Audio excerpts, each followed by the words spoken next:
ভাইয়া আমি বাসে যাব না, আমার অনেক দিনের ইচ্ছা আমি ট্রেনে ভ্রমণ করব। সবার জন্য ট্রেনের টিকিট কাটো। কিন্তু ঢাকা রেল স্টেশন থেকে অনেক দূরে মাইশা আন্টির শ্বশুর বাড়ি, হোক দূরে, তবুও ট্রেনে যাব আমি। আম্মু বলল, না এত জার্নি করতে পারবো না আমি বললাম, রাজশাহী থেকে ঢাকা যেতে পারবা, আর একটু কষ্ট করে রেল স্টেশন থেকে মাইশার বাড়ি যেতে পারবা না? আম্মু বলল, উফ তুমি এত তেরা কথা কও কেন? আমি বললাম, উচিত বলে তেরা হয়ে যায়। তেরা সোজা যাই হোক, আমি ট্রেনে চড়ে যাব। এই মেয়েকে নিয়ে আচ্ছা মুশকিলে পড়লাম তো। ঠিক আছে, আমি আর ভাইয়া ট্রেনে যাই, আর তোমরা সবাই বাসে চড়ে যাও তাহলে। ভাইয়া বলল, তোকে নিয়ে আর পারা গেল না, শেষে আমার ঘাড়ে চেপে বসলি।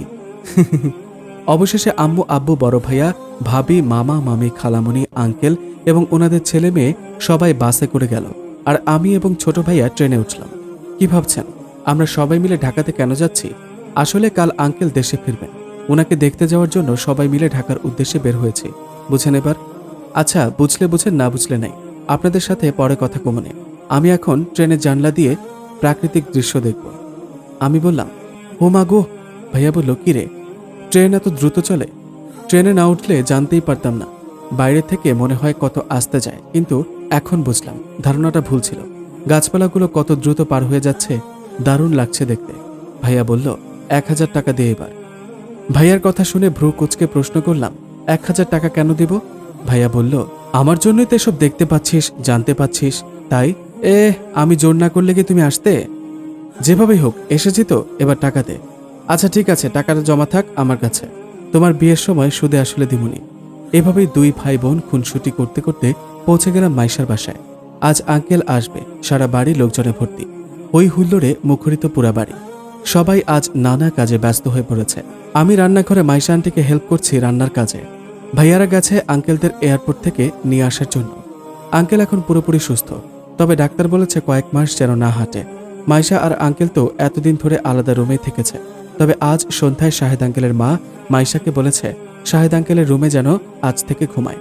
রাতে খাবার খেয়ে সবাই যে যার জায়গা মতো ঘুমাতে চলে গেল।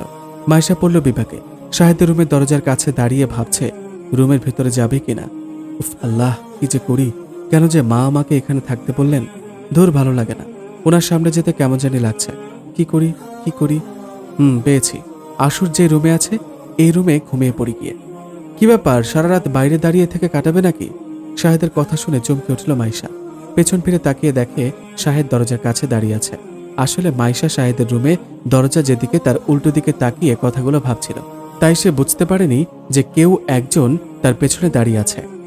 এ কি, আপনাকে না ডাক্তার নিষেধ করেছে হাঁটাহাঁটি করতে, তারপরও কেন উঠেছেন? কি আর করার, কতদিন হয়ে গেল আমি আমার বউটাকে দেখিনি।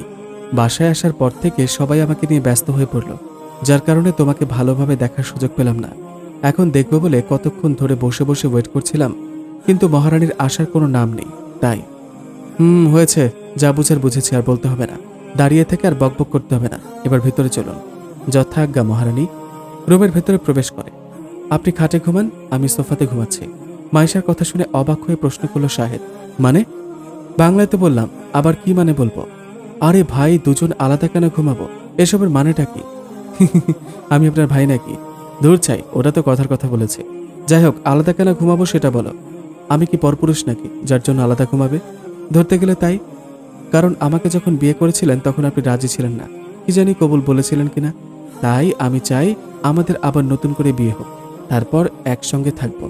হ্যাঁ, আগে হ্যাঁ, এখন যান ঘুমান, অনেক রাত হয়েছে, ফজরে আবার উঠতে হবে, তাড়াতাড়ি ঘুমিয়ে পড়ুন। ফজরে? মাইশা বলল, আপনি দাঁড়িয়ে নামাজ পড়লেন যে, কষ্ট হলো না এই অবস্থায় দাঁড়িয়ে নামাজ পড়তে? আর ডাক্তারও তো নিষেধ করেছিল পা বেশি নাড়াচাড়া না করতে। শাহেদ বলল, তুমি তো বলেছ কষ্ট করে ইবাদত করলে বেশি সওয়াব পাওয়া যায়, আর ডাক্তার যাই বলুক আমি দাঁড়িয়ে নামাজ পড়ব। আল্লাহর কাজে পা নাড়াচাড়া করলে কোনো সমস্যা হবে না, বরং ভালো হবে বলেই আমি মনে করি। আচ্ছা শোনো, বাবাকে আমার রুমে পাঠিয়ে দাও, বিয়ের ব্যাপারে কথা বলতে চাই ওনাকে। তোমাকে দূরে রেখে বেশি দিন থাকতে পারবো না, আজকে বিয়ে করতে চাই আমি। কি হলো, যাও, দাঁড়িয়ে আছো কেন? মাইশা বলল, ছি, কি বেহায়া ছেলে, বাবাকে নাকি নিজ মুখে নিজের বিয়ের কথা বলবে। আমি বেহায়া, তবে তোমার জন্যই হয়েছি, এবার যাও।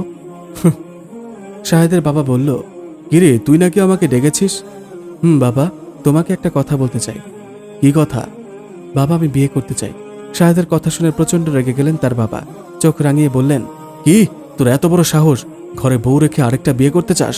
আর সেই কথাটা আবার আমার মুখের উপর বলছিস? আরে বাবা শান্ত হও, কিসব উল্টাপাল্টা বকছো? বউ রেখে আরেকটা বিয়ে করতে যাব কোন দুঃখে? আমি তো মাইশাকে বিয়ে করতে চাই। তখন তো আমি রাজি ছিলাম না, তাই আবার নতুন করে বিয়ে করে নতুন জীবন শুরু করতে চাই। ও তাই বল। আচ্ছা, আগামী মাসে তোদের বিয়ে, সবাইকে দাওয়াত দিতে হবে, কার্ড ছাপাতে হবে। কিচ্ছু করতে হবে না। মাইশের মুখে শুনেছি নবী করিম সাল্লাল্লাহু আলাইহি ওয়াসাল্লাম বলেছেন, যে বিয়েতে খরচ কম সেই বিয়েতে বরকত বেশি। সো এত আয়োজন করে বিয়ের দরকার নেই। আর আগামী মাসে নয়, আগামী সপ্তাহে বিয়ে। হ্যাঁ আগে হ্যাঁ। অবশেষে আবার নতুন করে শাহেদ আর মাইশার বিয়ে হলো। বিয়েটা খুব কম খরচে হলেও অনেক মজা করেছি আমরা। পেছনের সকল স্মৃতি ভুলে গিয়ে নতুন করে শুরু করলো সবকিছু। পবিত্র ভালোবাসায় ইহকালেও শান্তি এবং পরকালেও শান্তি।